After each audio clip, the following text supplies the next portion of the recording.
everybody used to always ask me, how did you grow your podcast? How did you grow this LinkedIn channel? And it would be the guests that would come on my show. And all the guests, like I told you guys already, they were all successful, really popular authors, entrepreneurs. I never had like crappy guests, right? So the guests came on and they all had a lot of money. And they would always ask me at the end of my show, how did you do this? How did you grow your LinkedIn? How did you do your podcast? Can you do this for me?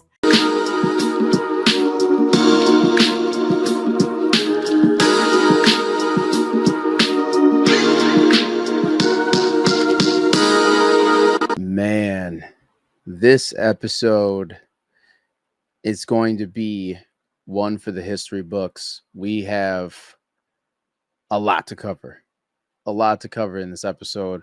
Welcome to another episode of the Foureva podcast. It's Jamar Jones, your host, national keynote speaker, founder of Foureva Media, and the author of the book, Change Your Circle, Change Your Life. And man, it took 10 months to get this interview. I just want everybody to know, and actually, Hala will talk more about this, but it is totally just a numbers game. Getting interviews, it's relationships and a numbers game. So you got to just shoot your shot, and then the timing's got to be right. And the more relationships you build and the social proof and the way you can position yourself, which Hala talks about in depth in this episode, the more you can position yourself and then take advantage of these opportunities. This is how this stuff happens. It took me 10 months to get this interview. So it's a lot of grit. It's a lot of persistence and just staying top of mind and also on top of it. So there was a moment there at one point where we were going to do something. The timing wasn't right. You got to continually follow up. You got to continually let people know that you're around, that you exist. And that's how this really came to be. So we have an incredible guest. Please get your notepads, your pencils, your laptop, whatever you need, because this episode is special. So we got Hala Taha. She is the host of Young and Profiting Podcast, a podcast with over 5 million downloads. She's also the founder and CEO of Yap Media, a full-service podcast production and marketing agency for top podcasters, celebrities, and CEOs. The Yap Media Network is an exclusive network of self-improvement and business podcasts, which she's hyper-focused on right now. And she's looking to continually build that. And she's even got a Creator House podcast place that she is building right now. So who is Hala? So she's the founder and CEO of Young and Profiting Podcast, Yap Media, which is now 40 plus. I think I heard her say 60 plus employees, and with several notable clients. Her podcast is frequently ranked as top 10 in the business and education categories. Yap has 300K subscribers on Castbox alone. She is the founder, like I said, and CEO of Yap Media Network, where really that network is really focused on the growth and monetization of businesses and self-development podcasts. She's one of the biggest influencers on LinkedIn with over 230K followers. I think it's more now, and 5 million post views per month. She's been featured in all over the place, magazines, press, all over the place. Let me just tell you a little bit about the people that she's actually interviewed on her podcast, right? She helps others do this as well. But the cool thing is that her podcast is, which I didn't realize, but like it makes sense, but she purposely, and she'll go into depth about this, but she purposely is really picky about who she has on the podcast. And that gets us thinking, like, as entrepreneurs, we got to be picky about who we work with, who we're involving ourselves with, and who we position our brand with. Like as you listen to this podcast, you're going to hear her really talk about positioning. Like, I think she's like the queen of positioning. She's really, really good at positioning herself in her business for opportunities. She's interviewed Alex Hormozy, Cody Sanchez, Damon John, Gary Vaynerchuk, Mel Robbins, Grant Cardone, Matthew McConaughey, Matthew McConaughey, and many others. Like, that's a fraction of who she's interviewed. And so lock in on this episode, because this is going to be a really special one. And it's also going to be special because every entrepreneur can take something from this. Especially if you have a service-based business, this is something that you can take and say, hey, what pieces of this am I doing right now? And what things am I not doing? And how can I position myself for success? So guys, really enjoy this episode. Hala was absolutely incredible guest. Tons of insight, tons of knowledge. She really knows what she's doing. Lock in and enjoy this episode. And we got Hala in the building. What is going on? How you doing? I'm doing great. I'm so excited for our conversation. Yeah, this is going to be great. I've been trying to get connected with you for, I think it's 10 months. Oh, wow. And it's funny though, because a lot of my guests that I'm kind of like seeking to have on the podcast just takes a little bit of time. And then usually it's like growing the relationship and just making sure like it's legit. And I know that, so I'm super excited to like have this conversation with you. The first question I got is, so do you like hip hop? Yeah, I love it. So you had a blog site, the Sorority of Hip Hop. Why hip hop? Like, why is hip hop so important to you? Well, I started my career interning at Hot 97 in New York, which is the #1 hip hop and R&B station. That's where Funk Master Flex is. That's where Angie Martinez started out of. And that's really how I started my career. At 18, 19 years old, I was Angie Martinez's assistant. And I feel like I grew up at the station. And so I would basically help her run her show. I was essentially her associate producer, and I would host parties at night, host rap showcases, and make my money selling like rap showcase tickets and hosting those events. And then I started this blog. And so my world was hip hop from like 19 to 27. My first serious boyfriend, who was almost basically my husband, I was with him for 11 years, was Harry Fraud, who's like a huge hip hop producer. Mm-hmm. And he was basically my husband. I avoided my first divorce. We never got married, but we were inseparable for 11 years. So like my world was hip hop. I was a singer. I used to sing songs. I wouldn't say it was hip hop, but I had, elements of hip hop in it, more pop. But yeah, music has been a huge part of my life, and I love hip hop till this day. I just celebrated my success and bought myself a hot pink Porsche. And what am I bumping in my Porsche is hip hop music. Nice. Who's your GOAT? Like, who's the GOAT in hip hop for you? I mean, I like to stay up with like what's hot now. I tend to just like the best kind of dancey hip hop music. So right now I really like Kendrick Lamar. Yeah. I really like SZA. I really like, Cardi B is pretty cool, but like maybe not so much anymore. But like I still like She's a vibe. She's a vibe. Yeah, she hasn't really come out with anything great that's been new lately. But I would say like Kendrick Lamar and SZA are my top two right now. Nice. Yeah, that Super Bowl performance by him was absolutely like incredible. Yeah. A lot of deep meanings in there. That's dope. Yeah, because I was a former hip hop artist for 11 years of my life. That's why I found that really interesting. Open up for a lot of major acts, doing like 100 shows a year at one point until I tore my vocal cords. Oh, wow. But so like when anybody that's in like, radio, hip hop, I'm like, I got this affinity to it. So that's why I definitely wanted to ask about that. So that's cool. And do you mold any of that past like music background into what you're doing today? I would say a lot of the skills that I learned are, transferable. So I always talk about this concept of skill stacking. And for example, when I was at Hot 97, I learned everything about audio production, right? Was running the delete boards. I was editing things live. I had to learn how to audio edit really quickly. I had to learn how to do research and write questions, even though I wasn't the one answering the questions.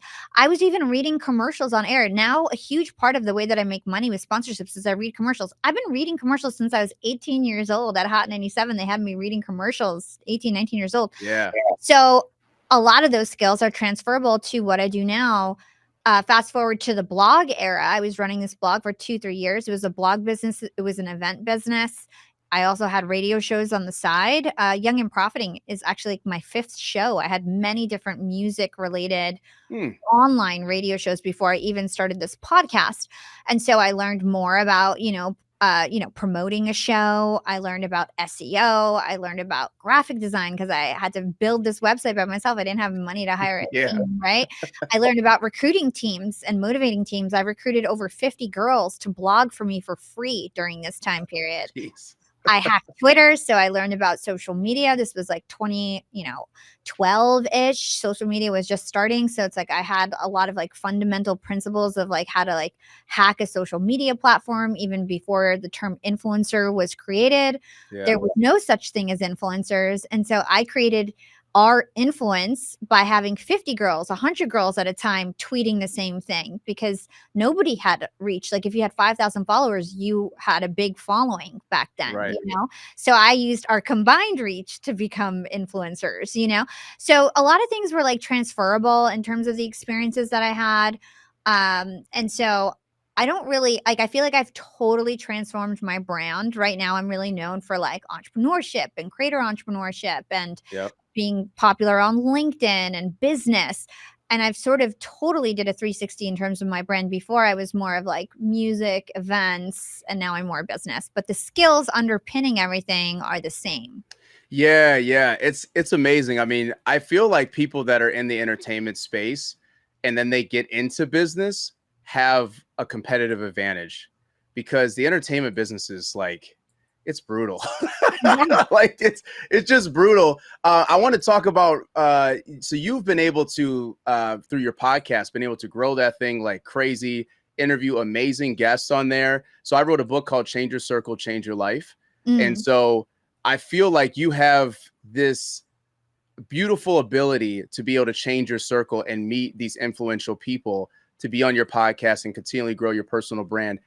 If you had like whoever's next on your hit list of who to have a conversation with and to get into their circle, what are the steps that you take to get introductions to these influential people and how do you change your circle? Yeah. Well, our strategy for guest outreach has always been the same. It's a volume game, and we just don't lower our standards. And so essentially, when I first started this podcast, I always had big guests on the show because I said I didn't want anybody who wasn't an expert. I didn't want anybody who have never like written a book, for example. They don't have to be a huge celebrity, but I want them to be a well-known person in their field, a thought leader. And so from the start, I made a list of 100 people that I wanted, and we reached out to all of 100. And at first, 2 people said yes. And then those 2 people, I'm trying to remember, Dory Clark was somebody that I wanted. Okay. And then the author of The Like Switch, Dr. Jack Schaefer. Those were my 2 first guests on the podcast. Leveraging them, I got like Chris Voss. I got Stephen Kotler. I got, all these other people that I interviewed right away when I first started my podcast who are really reputable people. And it's because I leveraged the names that I got to get the names that I wanted. And it was just a volume game, right? Then we just kept going out the list. And there's some people like Gary Vee, took me 5 years to get on the podcast. Yeah. Crazy. And it gets easier as you have a bigger influence. You have more social proof. You have more reviews. You have more credibility. It gets easier and easier to get the people that you want on the show. Nowadays, most of the time, I could just be like, oh, I saw this, like, let's get him on the show. And then 3 weeks later, he's on the show. Now it's more of that. But, there's bigger targets. Like if I wanted Elon Musk on the show, that's going to take a lot of effort. We're going to have to email his team, 20 times, 30 times. And it's not really me meeting people in person. It's really just about my social proof and growing my presence and credibility as a podcaster and becoming known as a podcaster that they need to have in their rotation. Yeah, no, that's good. So brand positioning is what I got from that. Just how you position your brand, making sure the social proof is there. So once you do get the opportunities, because you're sending off so many emails, once you do get those opportunities, they take a look into you, who you are, your brand, and people that you've been associated with, and they're like, oh yeah, like it's already proven. We got to do something. Yeah, in the email, I'm taking screenshots showing them. I'll tell you how I got Matthew McConaughey. Yeah. So this was even 4 years ago now. Like, so I wasn't even as big as I am now, but I was ranking on the charts already. I was ranking in the education category, and I saw that he went on some girl's show that I know for a fact, because I know everything about podcasts, that she has no audience. Okay. And she's like a LinkedIn influencer, but her podcast is not popular. So then I showed him like she's ranking here and I'm ranking 30 above her or even like 100 above her. I don't remember what it was. And I showed her like where she was and where I was on the charts. And I was like, I saw you went on this girl's show. You should come on my show. I have like 20 times more followers than her subscribers. And then he came on my show, Yeah. So it's like also being scrappy and being proactive. Like if somebody has a book coming out, they're more likely to be going on podcasts. For sure. Yeah. PR tour. Yeah. So you want to also be strategic timing wise. That's awesome. That's awesome. And I know that you really like you're amazing at being the brand voice of your company, growing your podcast, but you really love sales. Mm-hmm. What made you love sales so much? Like, how is it your upbringing, like the way you were raised? Did you just have this affinity to it where you just wanted to pick it apart and learn everything about it? Why is sales such a love for you? I think I've been doing sales for a long time. I think I'm naturally an entrepreneur. Like I've been an entrepreneur since I was a little girl. I was always the one who would be like selling bracelets or selling artwork, putting my cousins to work to like make stuff that I could sell, like Yeah.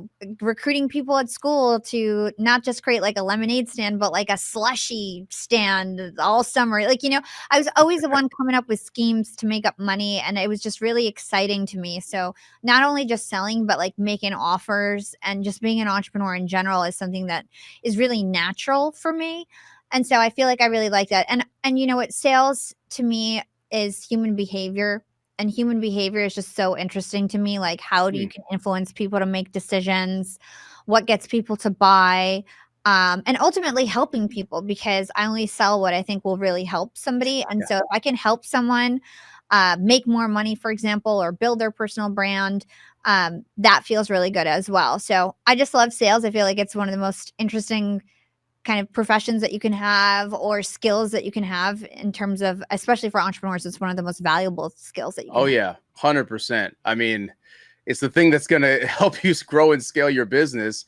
And then there comes down to the team aspect. So you have 40 employees. At one point I had 15, so I already kind of slightly understand that growth and that scalability. How is important is it as far as for the scalability and to build the right culture within your team to get to where you're going? Because even for this podcast, just in transparency for everybody listening and watching, her team is awesome, like responsive, like everything is outlined. I mean, I can tell there's a system, right? There's a real system behind this, and it's not ad hoc and like, let's just get her on, blah, blah, blah. There's a true system. So how important is it building that culture that you've built in your company? And also how you built the systems to make it sustainable? Yeah. Well, our company is like multifaceted now, right? So I kind of think of my business as 3 businesses. I have my social media and podcast agency, which is the first company that I started. I have my podcast network where I grow and monetize 35 other shows. People like Jenna Kutcher and Russell Brunson and Amy Porterfield and Lori Harder. I'm responsible to get them all their sponsorships. That's my main focus. And then I have my brand. So I have my personal brand, my podcast, my social channels, my courses, my mastermind, my events, my speaking, right? So then I have like my brand, maybe eventually a book, whatever it is. So I really have like 3 businesses, and I have 60 people that work across all of these businesses. And I have a charity project, which we don't even need to get into that, but like too many things. But I've got these 3 businesses, and they all have different processes. And I think the main thing is that I don't try to do it alone, and I've never tried to do it alone. I always have a team, and I'm not the type of person that is scared of asking for help.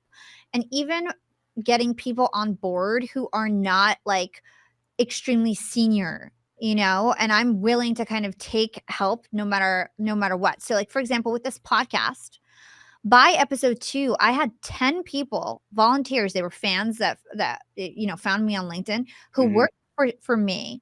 I had 10 people by episode 2 who worked for me on the podcast, and they worked for free. And they were just folks that were fans that I was like, okay, I'll teach you how to video edit. I'll teach you how to build my website. I'll teach you how to manage my LinkedIn. I put them all in Slack. I would meet with them weekly, and I basically would train them. And what they got out of it is that I would teach them skills. We were motivated behind a mission. At this point, nobody was getting paid. So I was working the hardest. So they were just motivated by how hard I was working, and they just wanted to learn from me and be a part of the team, right? Now, fast forward 5-6 years later, these people are managers. These people have equity. These people— They're still with you? A lot of them. Yeah. Oh, wow. A lot of them are still with me. And they've got Kate is my VP of social, and one of my business partners. She's going to have 5% of the business. She runs my whole social agency. So a lot of from the start, I always had people around me that were shadowing me. So now I've been able to put people in place to run so one whole part of my business, Kate runs the whole thing. She's got 40 people under her, and I interface with her, not the 40 people anymore. Right. So she was with me from the ground up. I created all the systems for the social media podcast agency. How does the onboarding work? What is that process? How does the posting work and the review process for all the posting work? How does it work in terms of team meetings, and how often do we meet with our team, and how do we have KPIs, and how do we innovate?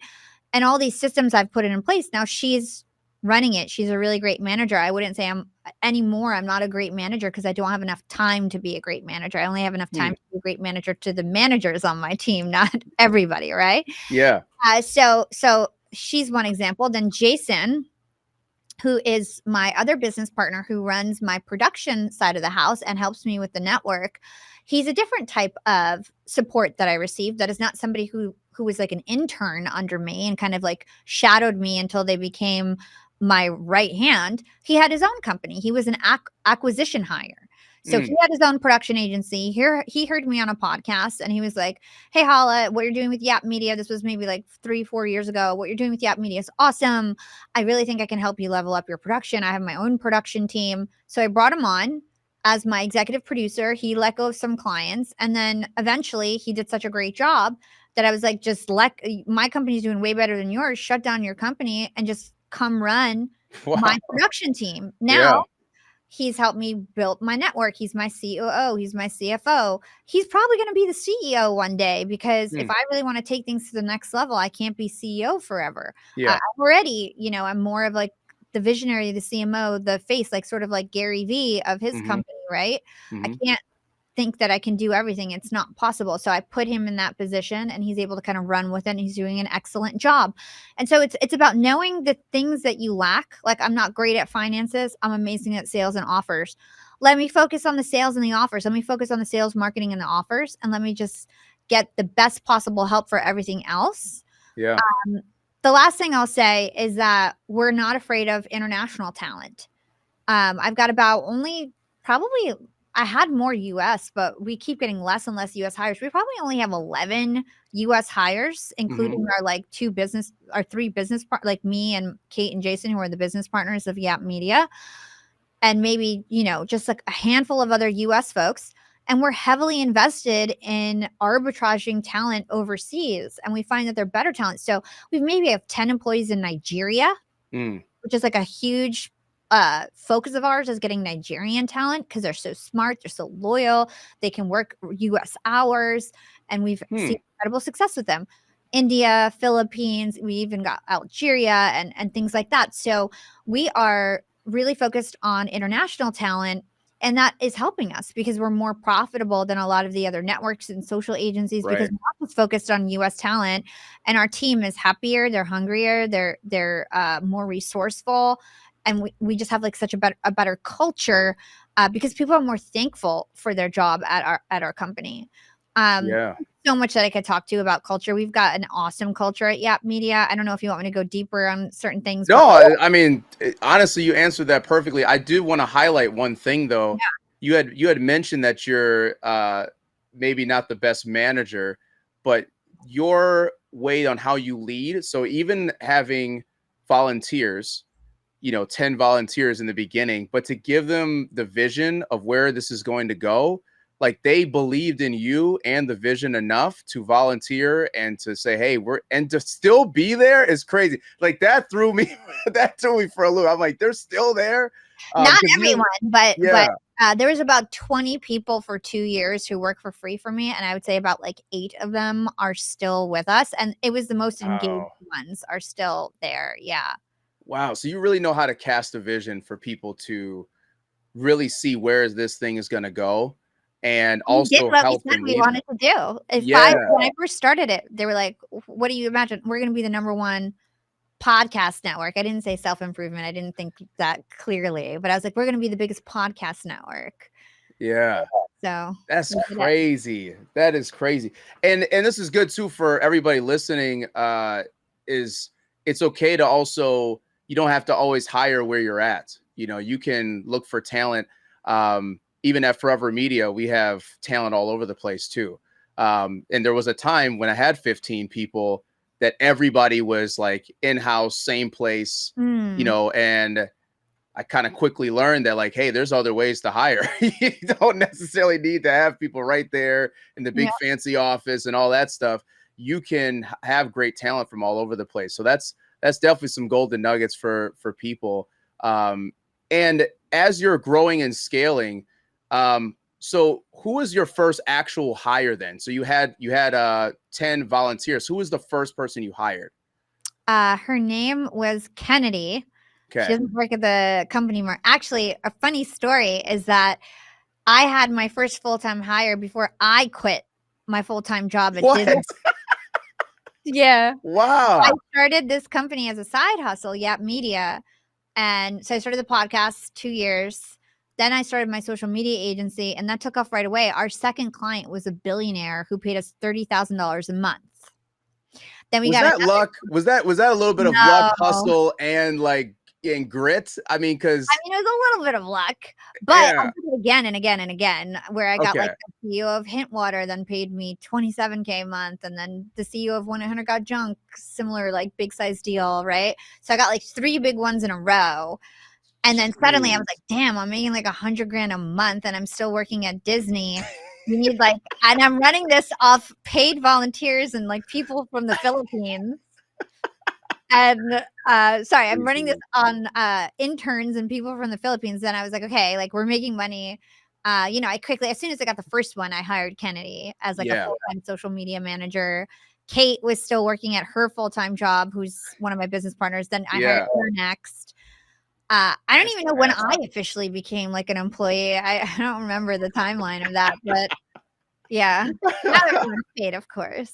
Yeah, no, it's fascinating. So your first actual hire was social media because you were doing social media. So you had to, have somebody do the fulfillment while you're going to continually Yeah, sell. I guess technically my first hires were video editors and graphic designers from the Okay. Philippines and an audio editor for my podcast. So my first hire was my audio engineer. I never audio produced my podcast. I did like the first episode and it took me like so long and I outsourced that right away. So that was my first investment, my audio engineer. My second investment was graphic and video design. That I felt like was something we needed so consistently. I needed to pay for somebody for that. So that Yeah. was outsourced to the Philippines. And then my first like US hire was a social media manager. Yeah. Okay. Okay. That's crazy. And you said 2020 is when it really boomed and like it grew for you for your company. What was it because of the shutdown of why people like, what do you feel like was like that turning point of people reaching out? I think it was more that so everybody was asking me at the end of my show for years. I had grown LinkedIn first. So I was a LinkedIn influencer Yep. from the start. Like within 6 months of starting my podcast, I was one of the top LinkedIn influencers. Okay. We'll get into that in a second. Yeah. Then I would say about a year and a half later, 2 years into podcasting, I got on the cover. I became a bigger podcaster. I got popular on Castbox. I became known as like one of the top podcasters on LinkedIn. I would always post my content on LinkedIn. I still wasn't that big on Instagram or YouTube or any other channels. It was really just a biggest podcaster on LinkedIn, and I had some apps that I was popular on, and I became popular on podcasts. What was your question again? Sorry, I forgot. No, I'm just curious on like what was the turning point on. Oh, got it. Yeah. Well, everybody used to always ask me, how did you grow your podcast? How did you grow this LinkedIn channel? And it would be the guests that would come on my show. And all the guests, like I told you guys already, they were all successful, really popular authors, entrepreneurs. I never had like crappy guests, right? So the guests came on and they all had a lot of money. And they would always ask me at the end of my show, how did you do this? How did you grow your LinkedIn? How did you do your podcast? Can you do this for me?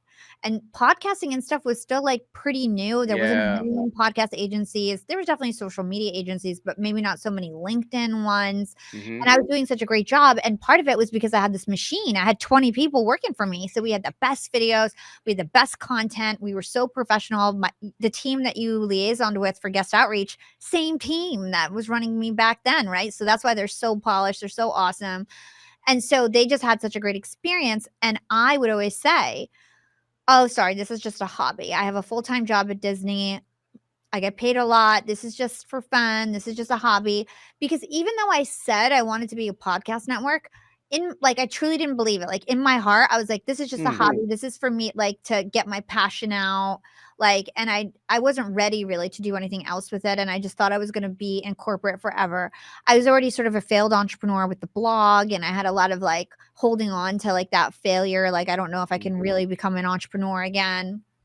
I didn't know what the path was yet. I didn't really see the path clearly. So then when COVID hit, I ended up having a lot of time, right? We started working from home. And these guests would continue to ask me for these services until one time, have you ever heard of Heather Monahan? Yeah, name sounds familiar. Yeah. She's like a huge LinkedIn influencer. She already had like maybe 100,000 followers. She would not leave me alone. She was like every video, Hala, you need to teach me how to do these videos. Hala, we need to talk. Like she came on my show and she would ask, and I told her, no, I can't help you. And then I wanted her to be my mentor. And I was like, okay, she's somebody who I want to be in 10 years. She's like a speaker. She's this huge influencer. Everybody knows her. And so I was like, hey, I'll teach you how to do these videos on Saturdays. And so I've set up all this time on her calendar every Saturday for me to like train her. The first Saturday that we met, I like took her through, okay, this is our Slack channel. These are our templates. This is how you do this. This is the editing software. I took her through all these processes. And she's like, Hala, I just had a call with Gary Vee's team. I could pay Gary Vee's team, or I could pay you. I want to work with you. I want to be your first client. You hate your job at Disney, because I was like talking to her on the phone and stuff. So she knew that I didn't like my job. She's like, you need to just take the leap. I want to be your first client. What do you say? I was like, okay, cool. She didn't pay me a lot. She paid me like $1,000 a month. So I couldn't quit my job or something, but I started making her videos. So good. Then so I got on this guy, Jason Waller. He was the CEO of the fastest growing private solar company, invites me on his podcast. So I would get invited on podcasts. At the end of his show, this is once Heather was my client. At the end of the show, he was like, hey, I see you do LinkedIn podcasts. Like, can you do this for me? This guy's a billionaire. For the first time ever, I was like, yes, I can. I was like, I have an agency. I can do this for you. So I had no logo. I had no website. I had no like name of my company. I was really good at making PowerPoints. I was really good at graphic design. I was really good at presenting. Yeah. So I created a PowerPoint. And I remember talking with my one of my interns at the time, who was like my first, he was my first business partner, Tim. And I was like, okay, let's do LinkedIn 3K, Instagram 3K, podcast 3K. And he's like, he's a billionaire. Let's just say 10K each service. And I was like, okay. So I put together this presentation and I just go in with confidence, me and Tim on the call with Jason, go through the deck again, no website, no logo, no nothing, just the social proof of what I've built myself. And I go through it and I'm like, all right, it's 30K a month. And he's like, let's do it. And I'm like, Wow. What were you thinking after that? Just like, we were like, we got to find a contract. You got to find this, that. So we went online. We we found need a business bank account. Yeah. Suddenly I had to form a company.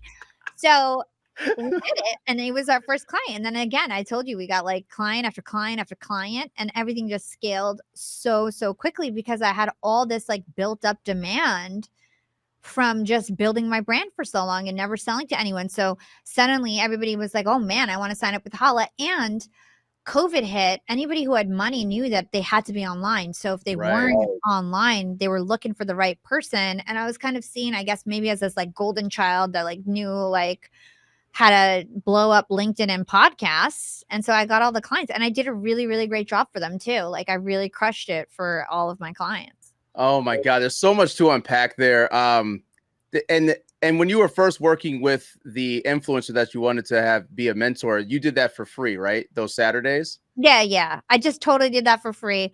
That's how I got all my mentors, is like doing free work for people. Yeah. That's how I got Jordan Harbinger to be my mentor.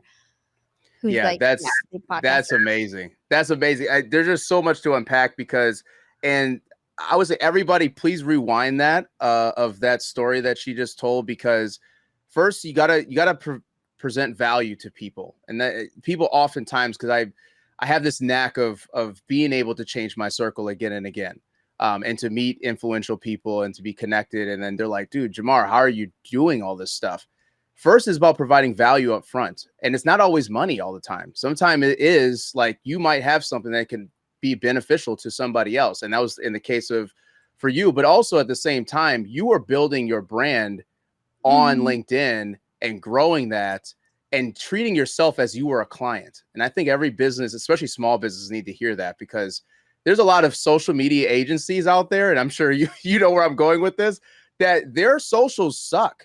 Yeah. They're not good, but they think they're like, oh, but I can do it for you. But why are you not doing it for yourself? So exactly. Yeah, you should definitely be your first client, and then the people that you want to get in front of, definitely, offer your time and resources to that person, and then to also have confidence enough to just charge what you felt that was a good price. Like, well, here's the thing. Like, I was lowballing, but I had every right to charge that high because I did have the systems. Remember, I had 20 volunteers. So Heather's whole argument was, you have a company. Right. She was like shaking me, like, you have a company, like, dumbass, like, Yeah. start a company. So, like, I had a great foundation. And to your point, we only did stuff that we already knew worked for me. So we figured out LinkedIn. We started doing it as a service. We figured out podcasts. We started doing it as a service. We figured out sponsorships. We started a network, right? So it's like we only did the stuff that we knew already worked for me. And the other thing to know is that when you build a brand, right? So I had built an awesome brand, and that's what enabled me to charge higher. Yeah. And then the last thing I'll say is that it is your choice who you sell to. I chose to sell to these people that were wealthy and who had their own companies and who could afford my services. And I chose a route that is more like white glove, catered towards somebody who doesn't have a lot of time, all done for you, no stone unturned, like you can call me on speed dial type of a relationship. Yeah. And I chose my target client and I stuck with that, right? Sometimes people start companies and they're targeting people who have no money, and then they have to charge really low, and it's just like a race to the bottom, right? Yeah. So I purposely tried to pick like a really high level client with a high level service and went about it that way. Oh, that's amazing. So can I ask just about LinkedIn, because you were able to build that and continually build that. What is there a certain like secret sauce to LinkedIn in your opinion? Is it just consistency and making sure that your brand is high quality? What is it to you that for the reason why you were able to grow on LinkedIn so fast? Yeah, I think you hit the nail on the head where consistency plays a lot to it, because you got to put your reps in. You got to figure out what's working, what's not working. The reason why I was able to kind of hack the LinkedIn algorithm is because I was posting every day and I did it myself at first, right? You can hire a team like mine where you know that they know what they're doing, right? But most people don't have that opportunity when you're just starting out. You've got to post yourself. So hand post, understand like what the patterns are in terms of how you're posting. And on LinkedIn specifically, it's not really what you're posting. Now, keywords are more and more important and things like that, but it's more about how you're posting, right? What are the ways that you're publishing? What are you doing in the first 90 minutes that you're publishing? How are you getting engagement on your posts? How are you DMing people so that you can kind of trigger the algorithm so they see your content, right? So there's so many different like rules on LinkedIn in terms of how you publish and engage that you need to be aware of. So the features, using videos versus graphics versus polls, it matters, but really not so much. I'll try to break it down as simply as I can. Number one, you've got to train the algorithm on what you're an expert on. And that goes with all social media platforms. We live in a world where it went from like friend graph algorithms to now it's went to interest graph algorithms. So the friend graph algorithm was all about having as many followers as possible. People just see the most recent content or the most engaging content, the most viral content. Fast forward to today, the TikTokification of social media, as Gary Vee says, right? Yeah. Now it's all about getting you exactly what you want when you're on, having the most relevant topics. It's not about having 1 million followers. You could have 0 followers and go viral. It's not even about having the most viral content. It's about the most engaged content in your niche that gets sent to the user who's most interested in that content. And this happens in real time.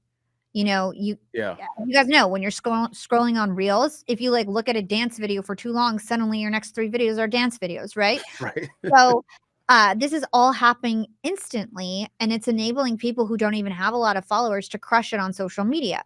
So all social media platforms are kind of moving towards that direction.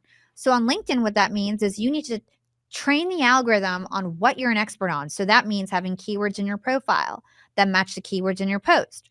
So if I talk about podcasts and I want to teach people about podcasts, I better have podcast in my title, in my bio, in my job descriptions, keywords related to podcasting or social media or whatever, like the keyword cloud I want to be recognized for as an expert on LinkedIn. And then I want to have posts that also talk about that content.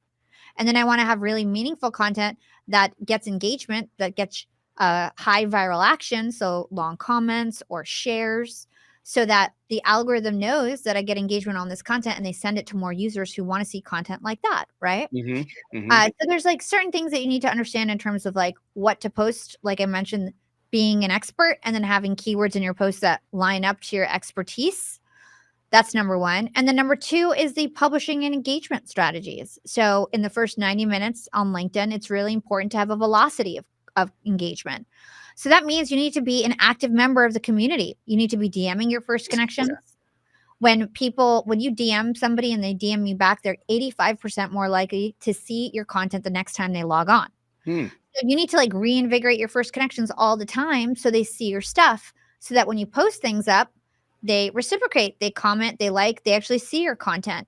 You need to make sure that people who follow you actually want the content that you have, or else when, that first 90 minutes is up and people see your content and they don't engage, you're going to get penalized for that. You need a velocity of engagement when you first post.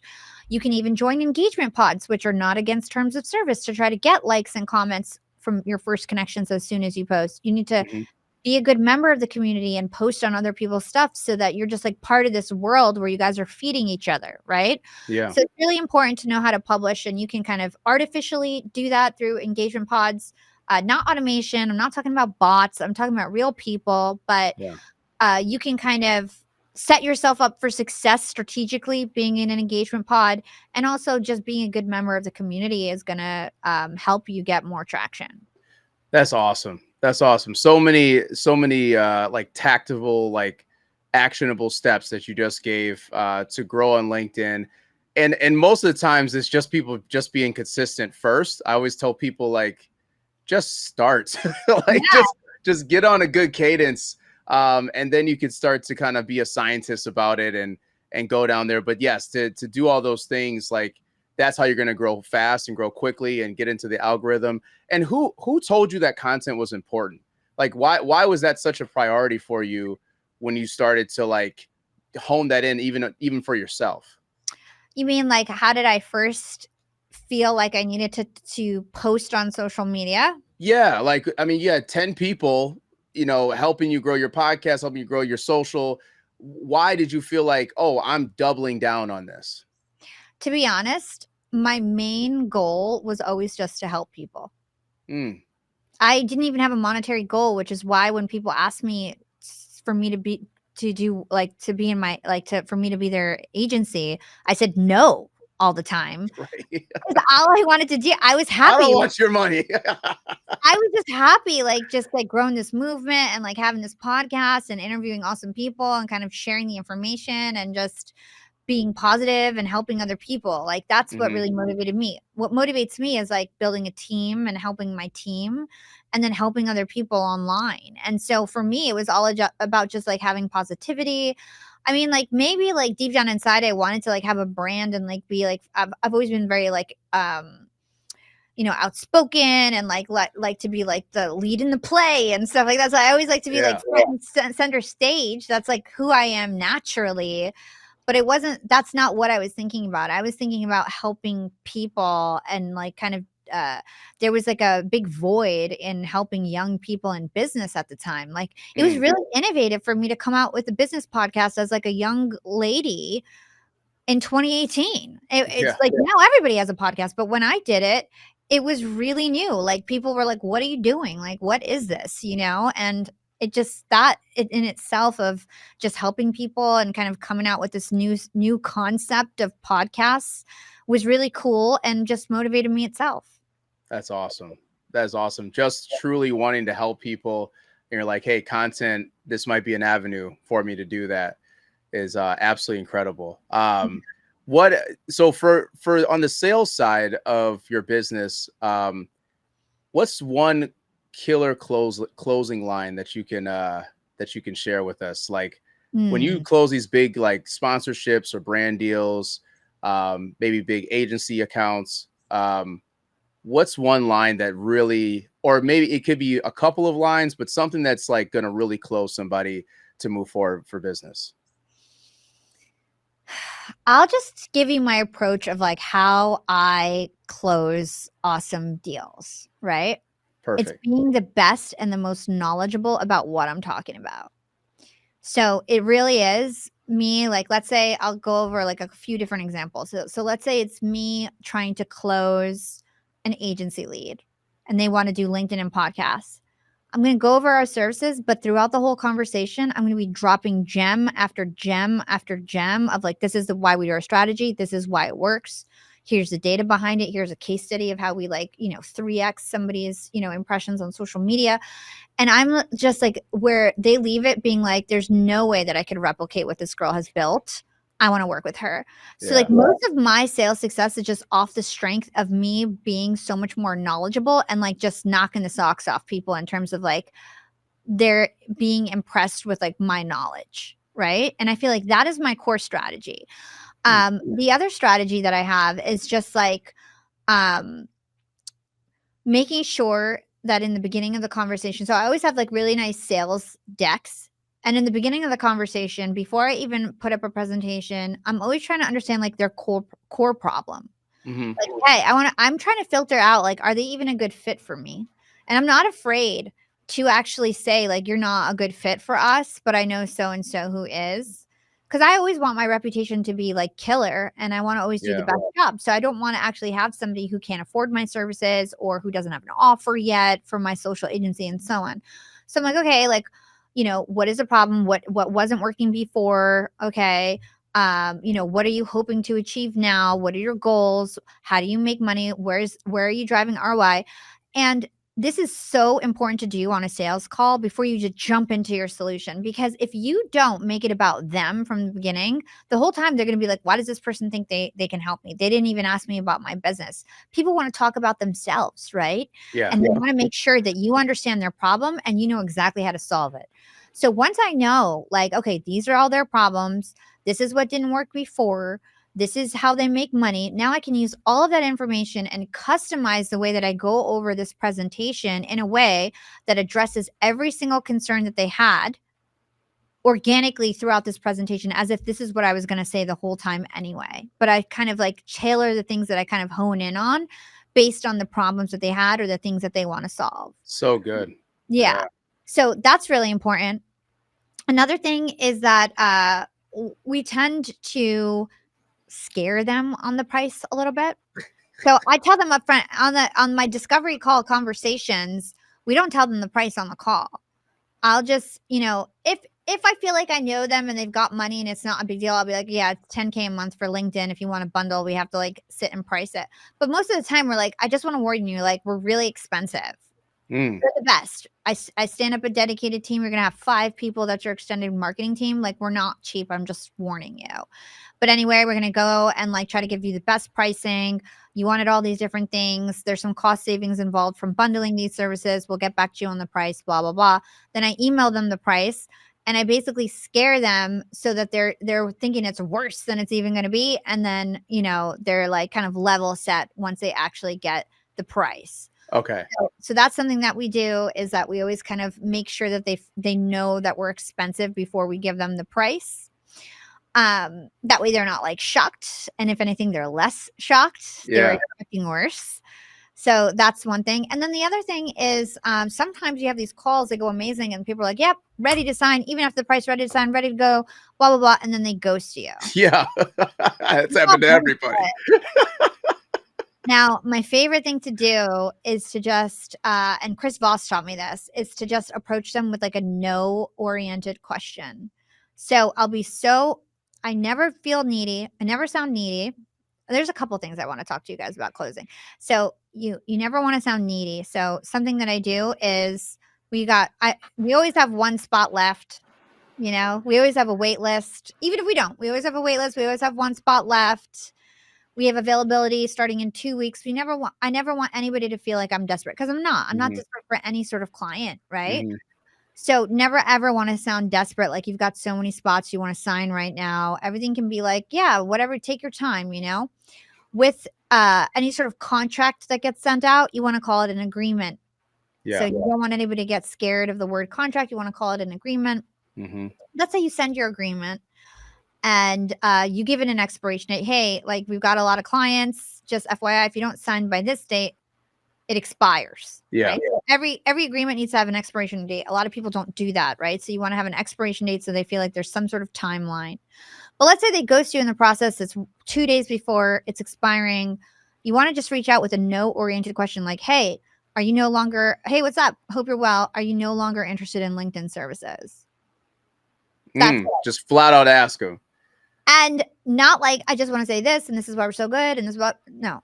Hey, I just want to ask, are you no longer interested in linking services? I need to know to figure out how to proceed with, other people in queue, or just, are you no longer interested? What's going to happen is they're going to email you immediately and be like, oh no, I'm so sorry. I just got backed up with blah, blah, blah. I'll get back to you here. There's just delay. They're going to tell you what's blocking them. And nobody wants to ever, like, it cuts them off guard, because instead of saying yes, they're saying, oh no. Right. I'm not. And another thing is like, is LinkedIn no longer part of your strategy? Or are you no longer looking to grow XYZ's personal brand? And they're going to be like, no, of course we want to grow his personal brand, and then this is why we're delayed. So kind of just like kickstarts the conversation again. So like, that's a really great way to kind of get the conversation going. Yeah. Yeah. You're kind of pulling it away from them, almost like, if you're a kid, you kind of, take the toy away and you're like, yeah, do you want to play with this or not? Yeah. Well, then you got to do this first. And then, all right, here you go. It's so good. It's like you're the queen of positioning. Like, everything that you're talking about is how you're positioning, and you just have this innate confidence within you that I think a lot of people struggle with.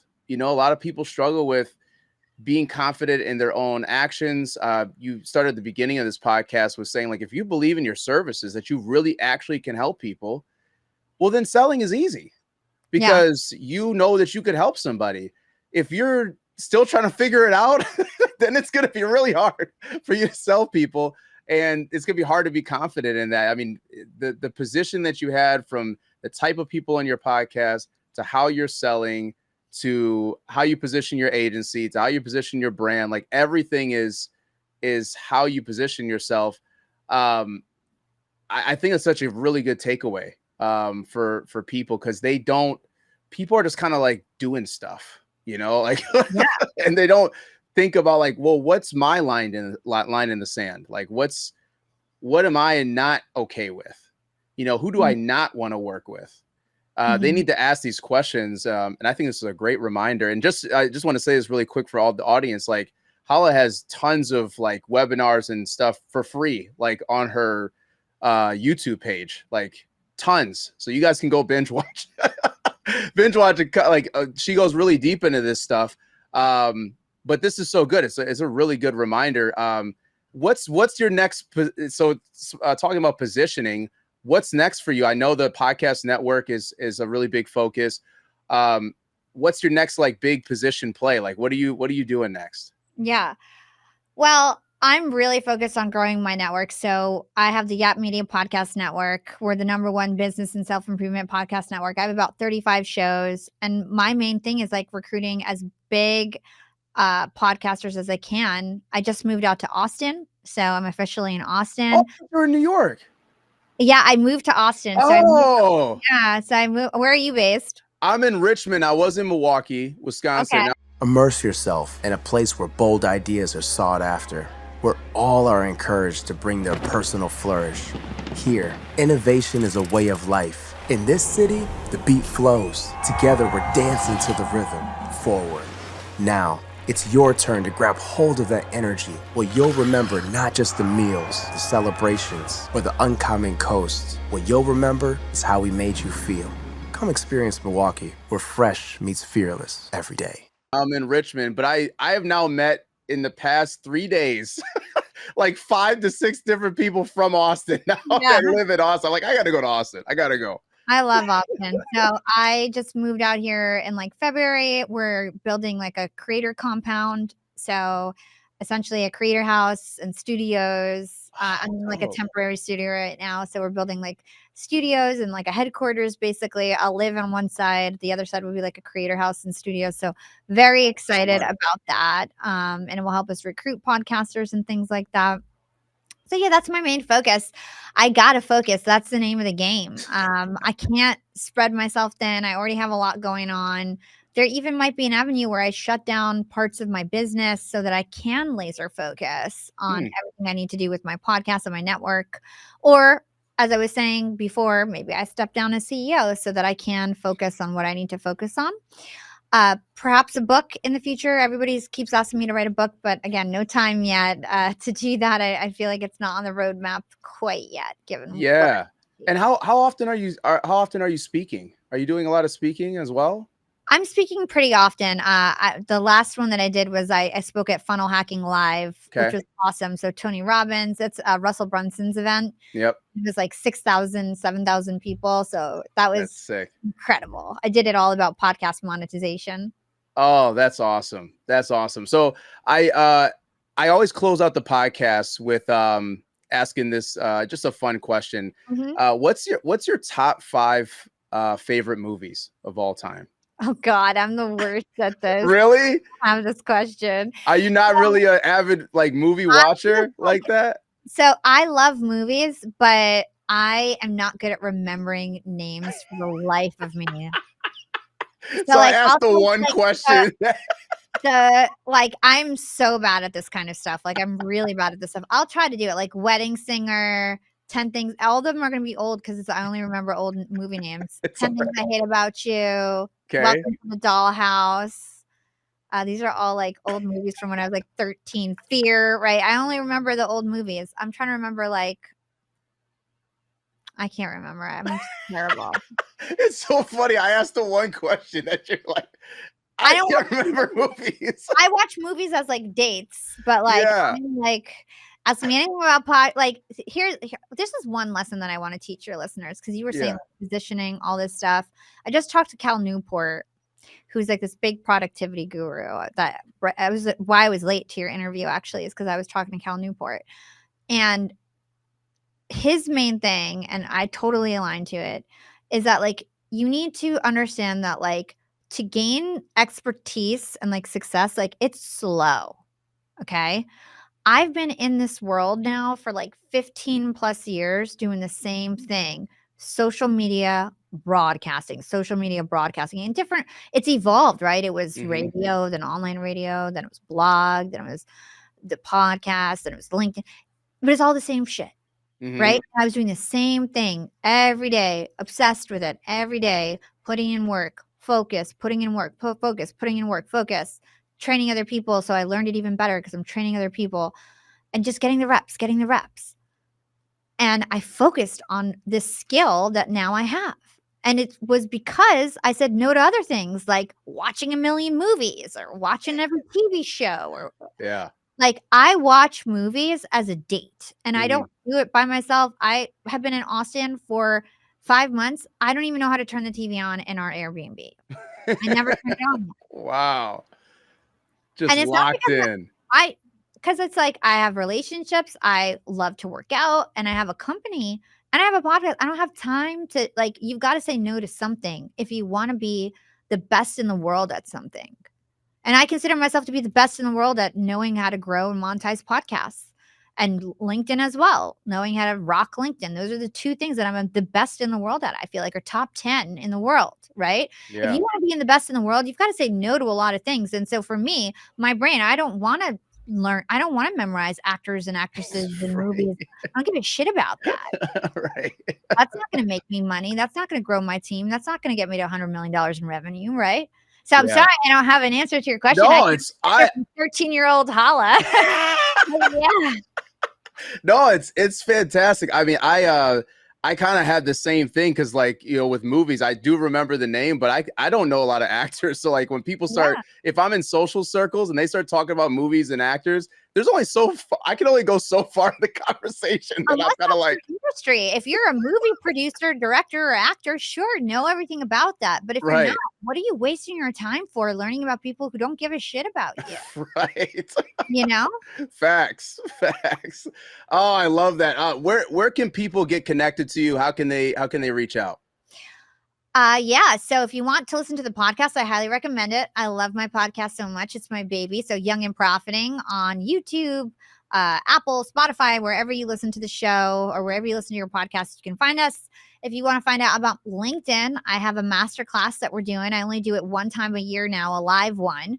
If you want to sign up for that, you can go to yapmedia.com/course.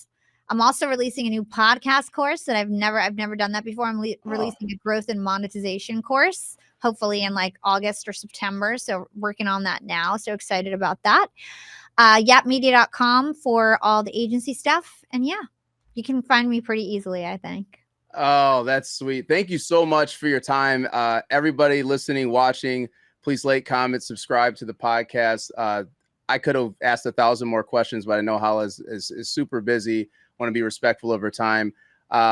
This podcast has been fantastic. I think you've helped a lot of people. People need to replay this over and over, and then they need to hop to your YouTube and they need to go binge watch. You are very articulate about how you do things. And I hope that this podcast helps people like appreciate that a little bit more about how you're positioning and how you're doing everything. There's a science to it, and I can already see it. Like this is awesome. And everybody, don't forget, if you can change your circle, you can change your life. And till the next episode, we're out. Peace.